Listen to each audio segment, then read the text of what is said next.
네, 국토교통부가 내년부터 적용될 부동산 공시가격 현실화율을 발표합니다. 네, 공시가격은 보유세와 건강보험료, 또 기초연금과 토지보상 등 67가지 행정제도의 기초자료로 사용되는 중요한 지표인데요. 현장으로 가보겠습니다.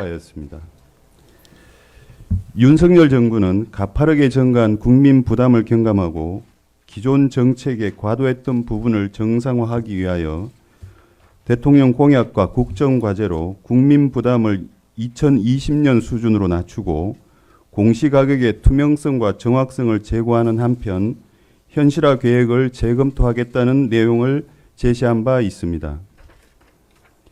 이를 위해 지난해 11월에는 2023년 공시가격 현실화율을 2020년 수준으로 하향 조정하였으며 이에 따라 올해 공동주택 공시가격은 작년 대비 18.63% 하락하였습니다.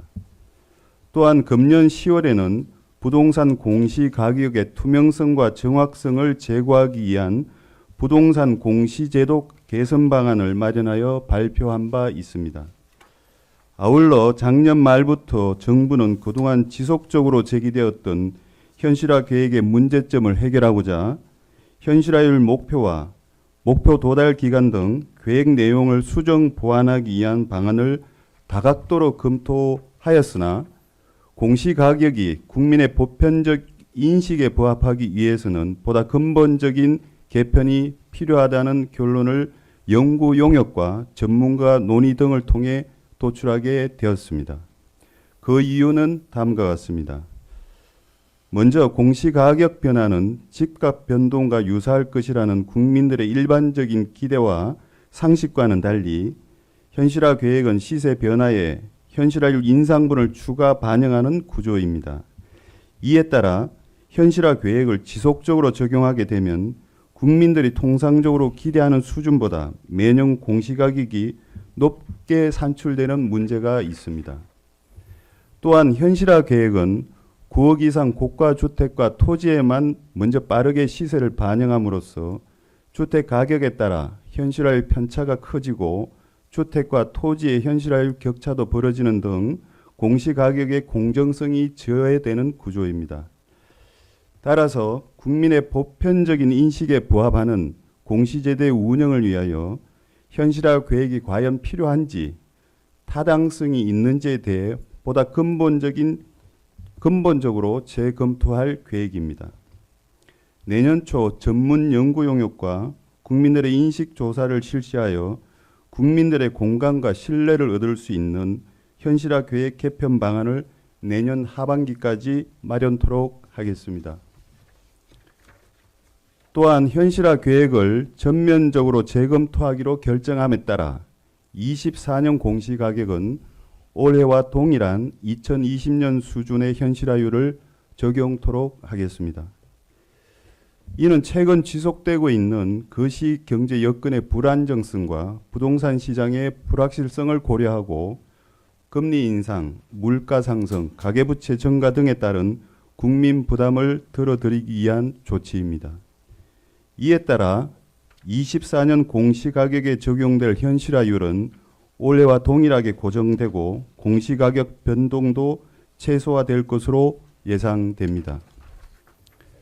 정부는 앞으로도 부동산 가격 공시 제도가 국민의 눈높이와 공정과 상식에 부합하는 제도로 자리매김할 수 있도록 최선의 노력을 다하겠습니다. 감사합니다. 네, 지금 국토교통부의 발표 내용 들으신 대로요. 내년부터 적용될 부동산 공시가격 현실화율 일단 동결하기로 한 거죠. 그럼 그렇습니다. 69%가 되는 것 같습니다. 예. 자, 올해 3분기 가계비 또 14조 원 가량 늘면서 사상 최대 기록했죠. 고금리의 주택담보대출 계속 늘고 있어 걱정인데 전문가와 함께 좀 진단해 볼까요? 예, 관련해서 김광석 한양대 겸임교수와 경제 이야기 나눠보겠습니다. 어서 오세요. 네, 안녕하세요. 안녕하세요. 국토교통부 발표가 있었습니다. 공시가격 현실화율을 이제 조금씩 현실화하겠다라는 게 정부 계획이었는데 일단 동결하기로 했네요. 그렇습니다. 예, 그럼 몇 퍼센트가 되는 거예요? 네, 69%가 2020년 기준의 현실화율이었는데 그걸 계속 동결하겠고 24년의 경우에도 역시 69%를 계속 유지해 나가겠다. 아, 그렇군요. 변화를 안 주겠다. 21년, 22년, 23년, 24년 그럼 4년간 동결되고 있는 거예요? 그렇게 볼 수 있겠습니다. 교수님, 저희 이제 네. 정부 발표를 듣고 왔는데 공시 가격이 뭔지 네. 그리고 공시 가격을 현실화한다는 게 뭔지 그 네. 부분부터 좀 짚어보죠. 네, 일단은 우리가 보통 일상에서 접하는 가격은 실거래 가격입니다. 예. 근데 이 공시가는 재산세를 부과한다든가 아니면 연금을 제공한다든가 행정적인 예. 국가의 행정적인 관점에서 공시가를 정해놔야 그것에 맞는 재산세를 부과하고 할 수 있지 않겠습니까? 그렇죠. 그래서 국가 행정적인 차원에서 매년 정하는 가격이 공시 가격이고 예. 실거래 가격은 우리가 거래하는 가격인데 예. 근데 실거래 가격은 올랐다 떨어졌다 하잖아요. 네. 근데 결과적으로 공시가랑 안 만날 수가 있겠죠. 계속 오른다면 그럼 오른 그 실거래가보다 이 공시가격이 아직 못 미치니까 예. 이 실거래가에 맞춰서 현실화해 나가겠다.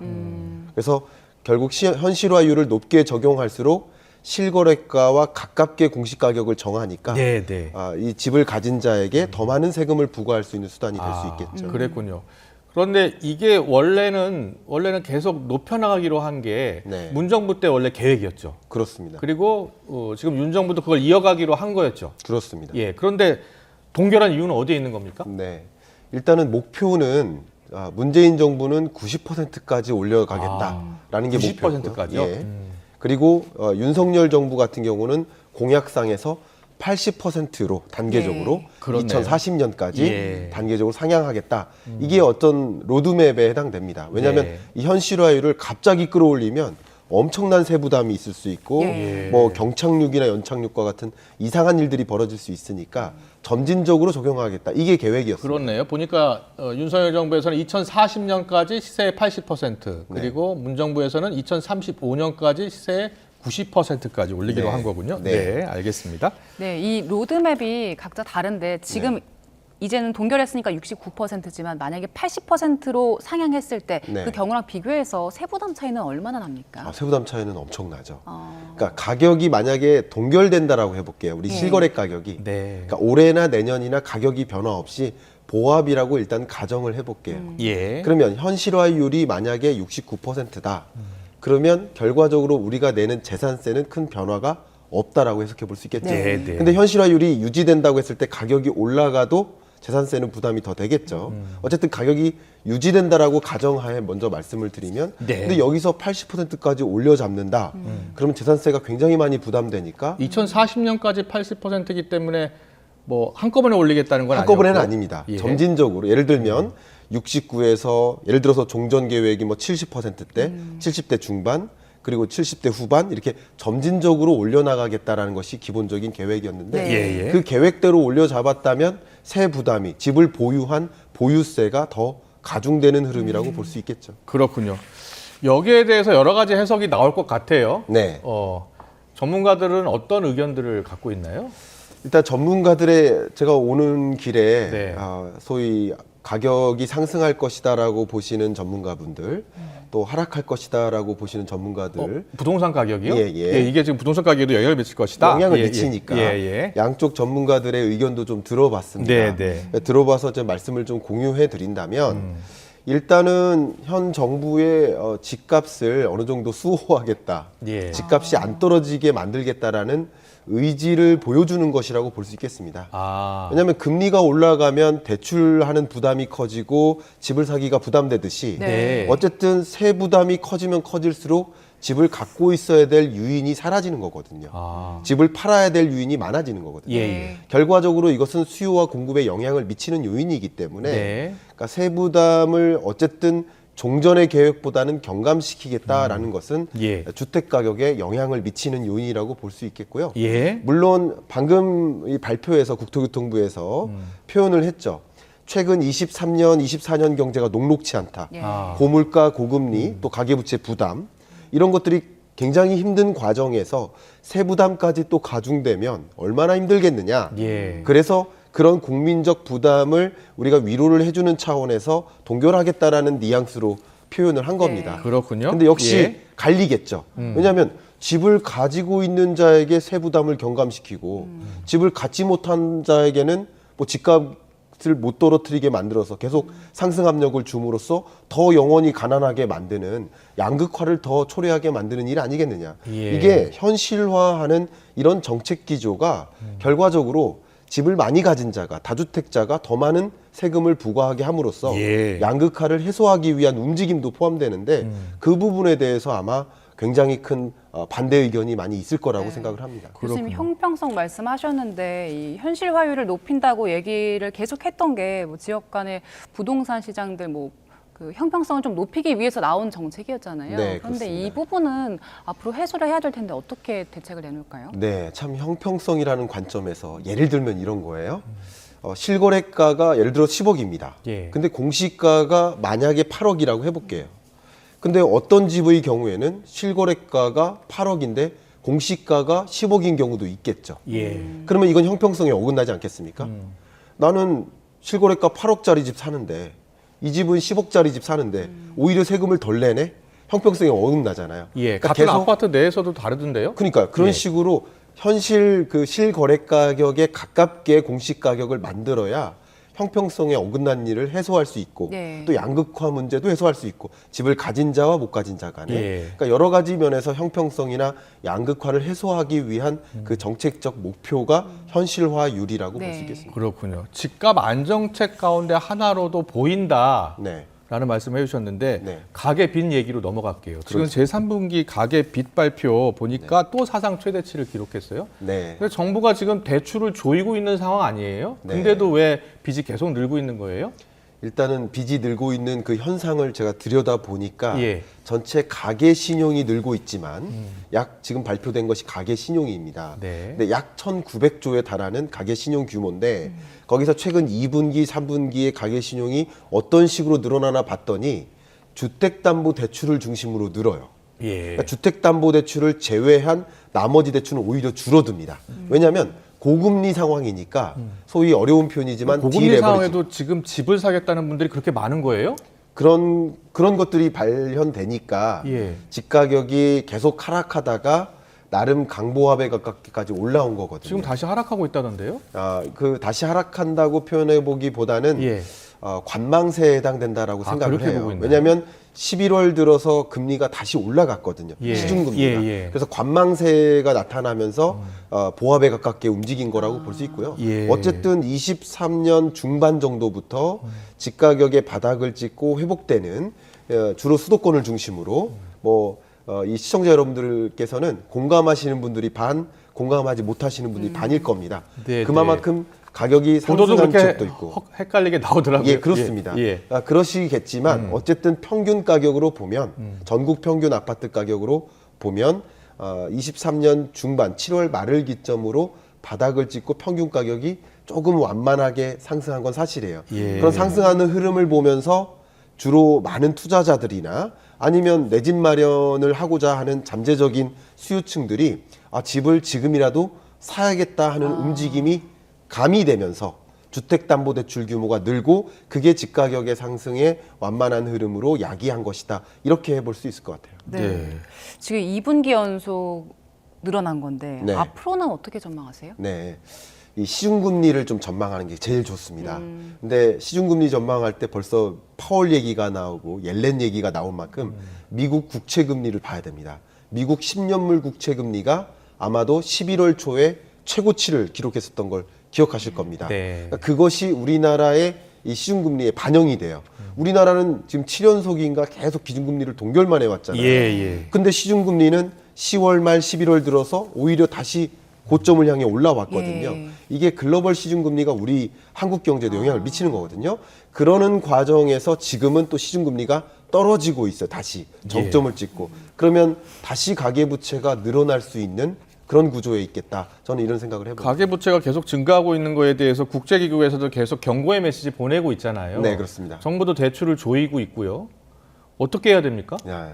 일단은 그 주요 국제기구들의 경고를 잠깐 요약해 보면요. 예. IMF도 경고했고요. 한 그러니까요. 3-4차례 됐습니다. 예. 그리고 IIF, 국제금융협회에서도 경고를 했습니다. 한국경제 가계부채 위험하다.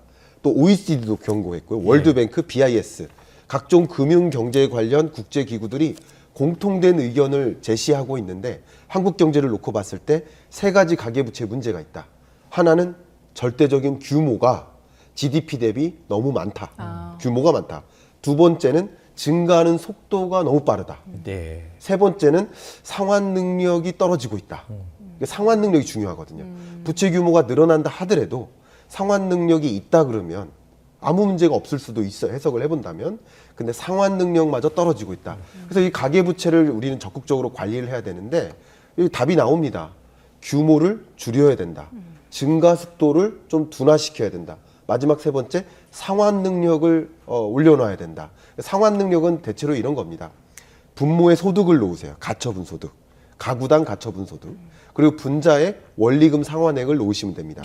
근데 예를 들어서 가처분 소득이 100만 원인데 매월 이자와 원금을 20만 원씩 상환한다. 그러면 이 채무 상환 비율이 20%가 돼요. 근데 정부가 이런 상황인데 정부가 네. 어떻게 해야 되는 거예요? 그러니까요. 예. 지금 말씀드린 게 채무 상환 비율로 봤을 때 분모를 탄탄하게 만들고 분자를 줄이는 정책이 필요한 거죠. 정부가 소득을 늘려줄 수는 없잖아요. 그러니까 가장 대표적으로 일할 의지가 있는데 일자리가 없는 경우라고 한다면 공적 일자리를 제공해주는 노력도 필요하겠고. 공적 일자리 제공이요? 그렇죠. 그런 것도 한 가지 수단이 되겠고요. 그러니까 분모를 탄탄하게 만드는 거죠.